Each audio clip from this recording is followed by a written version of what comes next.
నమస్తే welcome to our channel. ఈ రోజుల్లో నర్వ్ వీక్నెస్ అంటే నరాల బలహీనత అనేది చిన్న వయసులోనే కనిపిస్తుంది. ఇది తగ్గాలంటే ఏం చేయాలి? మన గృహ చిట్కాలు ఏమన్నా వర్కౌట్ అవుతాయా? ఈ అంశం గురించి మాట్లాడడానికి ప్రస్తుతం మనతో పాటు ఉన్నారు ప్రముఖ homeopathy physician doctor Chetan Raj గారు. సార్తో మాట్లాడి పూర్తి వివరాల్లోకి వెళ్ళిపోదాం. నమస్తే సార్. నమస్తే మేడం. సార్, నర్వ్ వీక్నెస్ గురించి ఇంతకుముందు మాకు వివరించారు. సో ఒక డ్రింక్ కూడా చెప్పారు, కానీ ఈ వీడియోలో హోమియోపతిలో ట్రీట్మెంట్స్ ఎలా ఉంటాయి, మళ్ళీ ఎప్పటిలాగానే ఏమన్నా గృహ చిట్కాలు ఏమన్నా పనిచేస్తాయా లేదా ఒకసారి మాకు వివరించండి. పేషెంట్లు వస్తారు నా దగ్గరికి, చేతులు లాగుతున్నాయి, కాళ్ళు లాగుతున్నాయి, మెడ మొత్తం లాగుతుంది, మెడలో నొప్పి స్టార్ట్ అయ్యి తల వరకు వస్తుంది, ఇట్లా అనేసి వస్తారు. ఎన్ని రోజుల నుంచి ఉందమ్మా అంటే చాలా ఎండ్ల నుంచి ఉంది అని కూడా చెప్పేవాళ్ళు ఉంటారు, కొన్ని రోజుల నుంచి ఉందని కూడా చెప్పేవాళ్ళు ఉంటారు. సో నరాల బలహీనత మీరు చెప్పారు కదా, ఏముంటాయి మనకు సిమ్టమ్స్? చేతులు లాగడం కానీ, కాళ్ళు లాగడం కానీ, నడుము నొప్పి, ఇవన్నీ ఉంటాయి. సో ఇవి ఎందుకు స్టార్ట్ అవుతాయి అంటే దీనికి మల్టిపుల్ రీజన్స్ ఉన్నాయి. నరాల బలహీనత అనేది ఒక రోగం కాదు, ఇది ఒక సిమ్టమ్. మల్టిపుల్ రోగాల్లో ఇది ఉండొచ్చు. ఇప్పుడు విటమిన్ B12 డెఫిషియన్సీ ఉందనుకోండి, ఏమవుతుంది? నర్వ్స్ ఏవైతే ఉంటాయి మన బాడీలో అవి డ్యామేజ్ అవుతాయి. ఓకే. ఎందుకంటే మైలిన్ షీత్ ఏదైతే ఉంటుంది అది డ్యామేజ్ అవుతుంది. అంటే B12 డెఫిషియన్సీకి నరాల బలహీనతకి రెండు ఇంటర్లింక్ అంటారా? డైరెక్ట్ కోరిలేషన్ అంటాను నేను. సో B12 ఒకవేళ సరిగా లేకపోతే నరాల బలహీనత ఏమో తొందరగా వస్తుంది పేషెంట్. అంటే ఇప్పుడు రూట్ కాజ్ అయితే B12 దగ్గర ఉంది. రూట్ కాజ్ B12 కాదు, రూట్ కాజ్ అంటే మల్టిపుల్ కాజెస్లో B12 ఒక కాజ్. ఇంకోటి ఏముంటుంది, కొందరు పడుకోరు సరిగా, పడుకోకపోతే వాళ్ళకి నెక్స్ట్ డే మొత్తం ఇట్లా డల్ ఉంటుంది, బాడీ పెయిన్స్ లాగా ఉంటుంది. వాళ్ళకు కూడా వాళ్ళు over a period of time సరిగా పడుకోకపోతే కూడా వాళ్ళకు నరాల బలహీనత అనేది స్టార్ట్ అవుతుంది. ఇంకో కాజ్ ఏముంటుందంటే ఎక్కువ వాళ్ళు ఫిజికల్ యాక్టివిటీ అస్సలు లేదనుకోండి ఎవరికన్నా, వాళ్ళకు కూడా ఈ ప్రాబ్లం స్టార్ట్ అవ్వచ్చు, నర్వస్ వీక్నెస్. ఎందుకంటే సరిగా వాళ్ళు మసిల్స్ వాడరు, వాళ్ళ బోన్స్ని ఎక్సర్సైజ్లో పెట్టరు. దానివల్ల ఏమవుతుంది? మజిల్ డ్యామేజ్ అవుతుంది, బోన్స్ డ్యామేజ్ అవుతాయి, కార్టిలేజ్ డ్యామేజ్ అవుతుంది. So over a period of time body pain start అయిపోతాయి వాళ్ళకు. కాళ్ళు లాగడం, కొందరికి తిమ్మిర్లు వస్తాయి చేతులలో కాళ్ళల్లో. ఎందుకు వస్తాయి? వాళ్ళ వర్టిబ్రల్ కాలం ఏదైతే ఉంటుంది కదా, స్పైనల్ కార్డ్ ఉంటుంది కదా, దాంట్లో డ్యామేజెస్ ఉంటాయి. స్పాండిలోసిస్, స్పాండియోలిథియాసిస్, లేదంటే డిస్క్ బల్జింగ్స్, ఇవన్నీ ఉంటాయి. ఎందుకు? అది కూడా ఎక్సర్సైజ్ లేకపోవడం వల్ల, విటమిన్ D డెఫిషియన్సీ వల్ల కూడా అవుతాయి. దాని తర్వాత ఒకవేళ ఎంతైతే గ్యాప్ ఉండాలి రెండు వర్టిబ్రే మధ్యలో, ఆ గ్యాప్ తగ్గిపోవడం వల్ల కూడా అవుతుంది. మనకు ఇంటర్ వర్టిబ్రల్ డిస్క్ అనేసి ఒక డిస్క్ ఉంటుంది, అది కంప్రెస్ అవ్వడం వల్ల అవుతుంది. అయితే ప్రాబ్లం ఇక్కడ ఉంటుంది, కానీ మనకు సిమ్టమ్ ఏమో ఫింగర్స్లో కనిపిస్తుంది.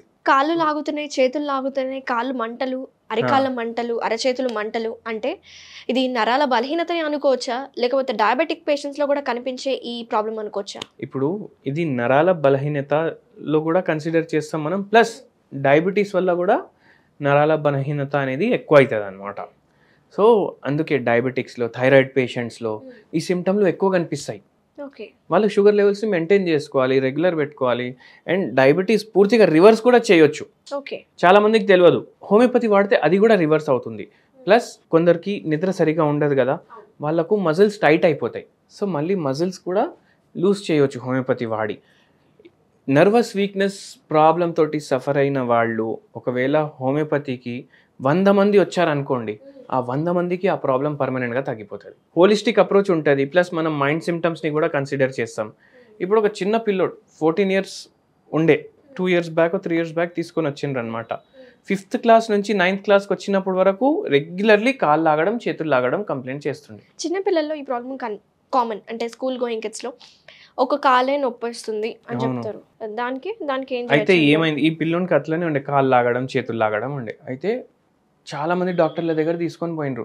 లాస్ట్కి కొందరు పీడియాట్రిషియన్స్ ఏం చెప్పేసారు అంటే, ఈ అబ్బాయి కావాలని చేస్తున్నాడు, స్కూల్కి వెళ్ళొద్దు, ఏదో ఇట్లా చేయడానికి చేస్తుండే, మీ పేరెంట్స్కి సతాయించడానికి చేస్తున్నానే అనేసి. కానీ పిల్లలు అట్లా ఎందుకు చేస్తారు? ఇప్పుడు డైలీ పిల్లోడు చెప్తుండంటే ఏదో కాజ్ ఉంటుంది. మన దగ్గర తీసుకొని వచ్చిండ్రు, ఎక్స్రేలు నార్మల్ ఉండే, విటమిన్ B12 నార్మల్ ఉండే, విటమిన్ D నార్మల్ ఉండే, అన్నీ నార్మల్ ఉండే, అయినా పిల్లోనికి తగ్గట్లేదు. మనం ట్రీట్మెంట్ స్టార్ట్ చేసినాము, దాంతోపాటు ఒక హోమ్ రెమెడీ కూడా అడ్వైస్ చేసినాము ఆ బాబుకి. ఏం చేసినాము హోమ్ రెమెడీ అడ్వైస్? పసుపు కొద్దిగా క్వాంటిటీలో, అండ్ జింజర్ ఉంటుంది కదా మనకు, అల్లం, అది కొద్దిగా క్వాంటిటీలో, దీంతో పాటు గార్లిక్. ఈ 3 మంచిగా గ్రైండ్ చేసుకోవాలి. ఓకే. మంచిగా గ్రైండ్ చేసి ఇది కొద్దిగా బాయిలింగ్ వాటర్లో వేయాలి కొద్దిసేపు, అండ్ ఆ వాటర్ ఆఫ్ చేసేయాలి. దాన్ని రిన్స్ చేసుకోవాలి. ఇంకోటి ఇంపార్టెంట్ పాయింట్ ఏంటంటే, ఇప్పుడు ఏదైతే మనం పసుపు తీసుకుంటాం కదా, డైరెక్ట్ మనకు మార్కెట్లో దొరుకుతుందన్నమాట, పౌడర్ ఫామ్లో కాదు. అది ఇప్పుడు జింజర్ ఎట్లుంటుంది, అల్లం ఎట్లుంటుంది, కొమ్ముల్లాగా అట్లనే పసుపు కొమ్మలు ఫ్రెష్ తీసుకోవాలి. జింజర్ కూడా ఫ్రెష్ తీసుకోవాలి, గార్లిక్ తీసుకోవాలి. ఇది గ్రైండ్ చేసి వాటర్లో బాయిల్ చేసి కషాయం లాగా చేసుకొని అది మీరు ఫిల్టర్ కూడా చేసుకోవచ్చు. అట్లా ఆ బాబుకు అది కూడా ఇచ్చామన్నమాట. So within a span of just 2 months, 5 years నుంచి ఉన్న ప్రాబ్లం 2 monthsలోనే తగ్గిపోయింది, కంప్లీట్గా తగ్గిపోయింది. కానీ మనం ట్రీట్మెంట్ ఏమో 5-6 months వరకు కంటిన్యూ చేసినాము. ఎందుకంటే మళ్ళీ రిటర్న్ రావద్దు లైఫ్లో. ఇప్పుడు 2-3 years అవుతుంది బాబు మానేసిండు, ఇప్పుడు ఇంటర్మీడియట్ చేస్తున్నాడు. ఇప్పుడు ఎటువంటి ప్రాబ్లం లేదు. అప్పుడు ఎంత చదువుతుండే దానికన్నా ఎక్కువ ఇప్పుడు చదువుతుండు. ఎందుకంటే ఆ అబ్బాయి కూడా ఐఐటికి ప్రిపేర్ అవుతుండు. అయినా ఏం అవ్వట్లేదు, హ్యాపీ, మొత్తం ఎక్కడ ఎటువంటి నొప్పి లేదు. హోమియోపతిలో మంచి మెడికేషన్స్ ఉంటాయి కదా సార్, సైడ్ ఎఫెక్ట్స్ లేకుండా. జనరల్గా హెయిర్కి, స్కిన్కి, అలాగే క్యాన్సర్కి కూడా ఉన్నాయని చెప్పుకొచ్చారు. ఈ ప్రాబ్లంకి అయితే డెఫినెట్గా ఉంటాయని నేను అనుకుంటున్నాను.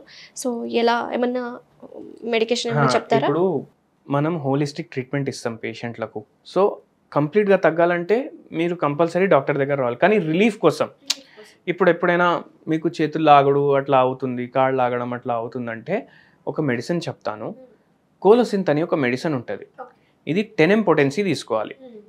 ఒకవేళ ఫుల్ డే మీకు టైరింగ్ అనిపిస్తుంది, బాగా చేతులు కాళ్ళు లాగుతున్నాయంటే 5 drops ఒక కప్ వాటర్లో వేసుకొని మంచిగా పడుకోండి. మొత్తం మార్నింగ్ వరకు సెట్ రైట్ అయిపోతుంది. వారం 10 రోజుల నుంచి అవుతుంది అంటే ఒక 4-5 days రెగ్యులర్లీ 3 times వాటర్లో కలిపేసుకొని తీసుకోండి 5 drops. మీకు 2 daysలోనే రిలీఫ్ వచ్చేస్తుంది. మీరు 3rd day ఆపేసుకోవచ్చు. ఒకవేళ ఇంకా కొద్దిగా ఎక్కువ రోజుల నుంచి ఉందంటే రిలీఫ్ కోసం డైలీ కన్జ్యూమ్ చేయండి. ఆటోమేటిక్ మీకు చాలా రిలీఫ్ ఉంటుంది. అది ఆపంగానే మళ్ళీ వస్తుంది. కానీ పర్మనెంట్గా తగ్గాలంటే మీరు హోమియోపతి నాకు కన్సల్ట్ చేయొచ్చు. నా దగ్గర ఇప్పుడు పేషెంట్స్ ఛత్తీస్గఢ్ నుంచి వస్తారు, వెస్ట్ బెంగాల్ నుంచి వస్తారు, ఢిల్లీ నుంచి వస్తారు, గుజరాత్ నుంచి వస్తారు. ఆల్మోస్ట్ మోర్ దెన్ 10-12 states నుంచి ఓన్లీ నరాల బలహీనత ప్రాబ్లం గురించే వస్తారు. సో అంతా మనకు దగ్గర మంచి ట్రీట్మెంట్ ఉంది. సో మీరు కన్సల్ట్ అవ్వచ్చు. సో చూసారు కదా వ్యూయర్స్, నరాల బలహీనత ఈ రోజుల్లో చిన్న వయసులోనే కనిపిస్తుందని మనం డిస్కస్ చేస్తున్నట్టు. సో వేరే అదర్ ప్రాబ్లమ్స్ ఉన్నా సరే, దీనికి రిలేటెడ్ డయాబెటీస్ కావచ్చు, థైరాయిడ్ కావచ్చు, ప్రస్తుతం మనతో పాటు ఉన్న హోమియోపతి డాక్టర్ ఉన్నారు కదా, ఆయనని కన్సల్ట్ అవ్వచ్చు. కింద స్క్రోల్ అవుతున్న కాంటాక్ట్ డీటెయిల్స్కి మీరు అప్రోచ్ అవ్వచ్చు. Thank you so much doctor గారు, చాలా డీటెయిల్గా ఎక్స్ప్లెయిన్ చేసినందుకు. నమస్తే.